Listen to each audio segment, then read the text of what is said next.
Sebenarnya mereka udah jago-jago kan, Ridwan Kamil udah punya pengalaman, Anies udah punya pengalaman, Ahok juga udah punya pengalaman. Yang belum punya pengalaman kan Dharma Pangrikun. Jadi tapi dia pengalamannya adalah di kepolisian kan, sifatnya struktural, pakem gitu kan. Ini tergantung Bu Megawati kan. Walaupun Anies sudah rapi dengan DPD, PDIP, tapi kalau Bu Megawati punya pandangan lain atau elit PDIP di wilayah Bu Mega berpandangan lain, ya nggak jadi juga. Jadi semua tergantung restu Bu Mega. Nah, Bu Mega apakah bisa mengkapitulasi ideologinya si Anies dalam jangka waktu 1-2 hari? Kita lihat.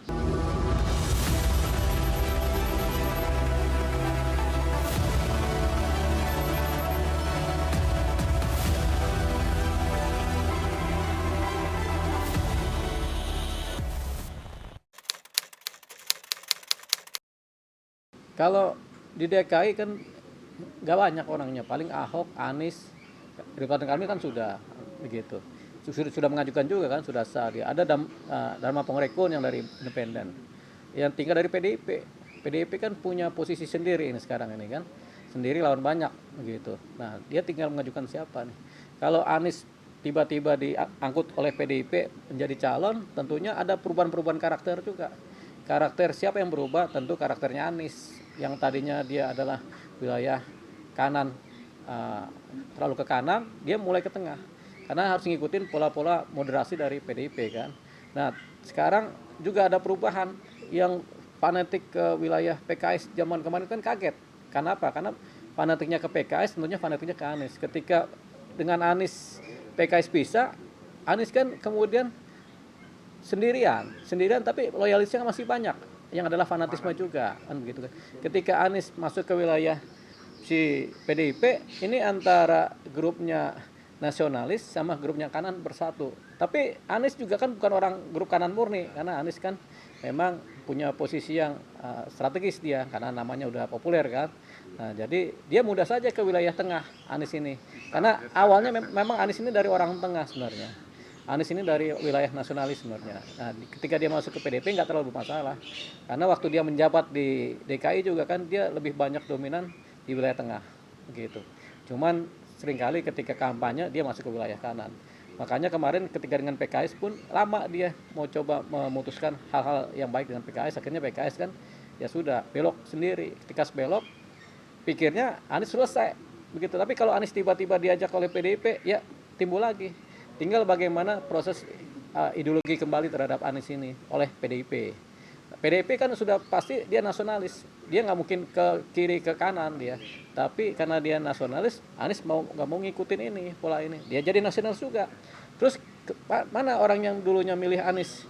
Ini jadi pusing mereka ini, jadi pecah-pecah jadi pikirannya karena fanatismenya berlebihan. Jadi ketika berlebihan Anies di bawah PDIP, mau nggak mau mereka bingung. Gampangnya ini apakah mau ke Ridwan Kamil, apakah mau ke PDIP, ke Anies. Suara kemana nih kalau tiba-tiba si Anies? Suara ini akan pecah. Tentunya suara yang pemilih PKS pun akan pecah. Ada yang tetap PKS karena kaderisasi, ada yang karena simpatisan ke Anies, dia milih Anies. Termasuk juga grup dari wilayah-wilayah Timur Tengah nih, yang keturunan Timur Tengah juga kan sama juga, mereka kaget juga begitu ya. Akhirnya gampang semua. Nah, ini yang begini-begini sebenarnya penyebabnya partai politik sendiri terlalu cepat mengambil keputusan dan nggak konsisten. Sekarang kan yang kelihatan konsisten cuma PDIP konsisten akhirnya mereka ini yang tadinya percaya sama grup ini, partai ini, tiba-tiba yang konsisten PDIP akhirnya berubah juga pikirannya. Ketika berubah, ya sudah, pusing mereka. Ini pemilih ini di masyarakat ini pusing semua, gitu, karena nggak ada partai yang bisa dipercaya. Partai yang udah mereka percaya benar-benar sampai bawa-bawa nama Tuhan pun akhirnya nggak bisa dipercaya juga kan. Ini yang terjadi sekarang. Akhirnya kan partai kan memang nggak mengenal agama sebenarnya partai itu. Jadi partai itu yang dikenal adalah pragmatisme, kepentingan sejati. Jadi itu persoalannya. Nah, orang mencoba membawakan partai lewat jalur agama, lama-lama sakit hati akhirnya nggak percaya sama partai, nggak percaya sama yang di bawah juga gitu. Nah, akhirnya kan buyar semua, karena buyar tapi gampang, sampai sekarang gampang. Akhirnya sebagian akan ngikutin ke PDIP. Nah, kita belum tahu, ini kan masih pendekatan ini 1-2 hari 3 hari ini. Kalau terjadi ini ya PDIP dia akan bertambah pasukannya dari pasukan nasionalis, pasukan kiri ditambah simpatisan Anies. Simpatisan Anies ini dari pasukan kanan juga, nah, bertambah dia kumulatif.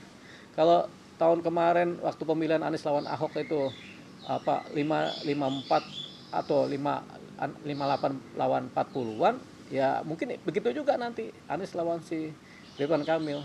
Nah ini yang kejebur siapa coba? Yang kejebur adalah ya kalau misalnya Anies menang di Jakarta, yang kejebur PKS lagi. Partai Keadilan Sejahtera. Karena kan mereka 10 tahun oposisi capek. Harusnya kalau mereka oposisi terus kan tambah jadi. Tapi 10 tahun oposisi mereka juga angka pemilihnya kan stabil aja. Artinya orangnya itu aja pemilihnya. Tapi ketika Anies pindah mungkin akan berkurang dia ini. Ya PKS kemudian akan dicap sebagai partai pragmatis juga karena persoalan ini. Padahal PKS nggak salah juga. Nggak salah kenapa? Ya karena pada waktu itu pola-pola atau mekanisme aturan-aturan untuk berpilkada emang mengharuskan mereka begitu. Kalau mereka kemudian sendirian juga nggak akan bisa ngangkat Anies kan. Ketika mereka udah akhirnya gabung sama koalisi, besoknya kena bom sama Mahkamah Konstitusi. Akhirnya mereka kaget. Tapi udah telanjur basah kan. Ya sudah itu aja. Anies ditinggal. Anies ditinggal dengan simpatisannya. Ini tergantung Bu Megawati kan. Walaupun Anies sudah rapi dengan DPD, PDIP, tapi kalau Bu Megawati punya pandangan lain atau elit PDIP di wilayah Bu Mega berpandangan lain ya nggak jadi juga. Jadi semua tergantung restu Bu Mega. Nah, Bu Mega apakah bisa mengkapitulasi ideologinya si Anies dalam jangka waktu 1-2 hari?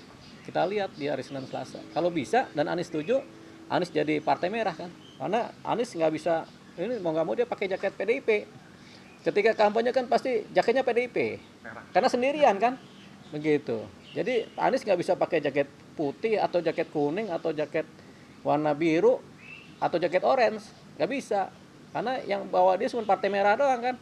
Ketika partai merah kemudian dengan simpatisannya dengan kadernya kemudian kampanye jadi merah kan. Ya Anies jadi merah juga. Sebenarnya mereka udah jago-jago kan. Ridwan Kamil udah punya pengalaman, Anies udah punya pengalaman, Ahok juga udah punya pengalaman. Yang belum punya pengalaman kan Dharma Pangrikun. Jadi tapi dia pengalamannya adalah di kepolisian kan. Sifatnya struktural, pakem gitu kan. Nggak dinamis. Nah, kalau di wilayah-wilayah pemerintahan yang sifatnya gubernur, bupati itu kan dinamis gitu. Jadi ya sudah, yang punya pengalaman 3 itu aja, Ahok, Anies sama Ridwan Kamil gitu. Nah, sama yang pernah menjadi wali kota atau bupati ya pasti, atau Rano Karno juga punya pengalaman kan. Rano Karno. Ya Rano Karno kan PDIP sejati itu dari awal juga. Ya kalau nanti misalnya Anies calon gubernur, Rano Karno wakil gubernur ya jalan aja. Karena dulunya udah pada memimpin kan. Udah pernah memimpin sebagai gubernur kan. Pengalaman dan wakil gubernur.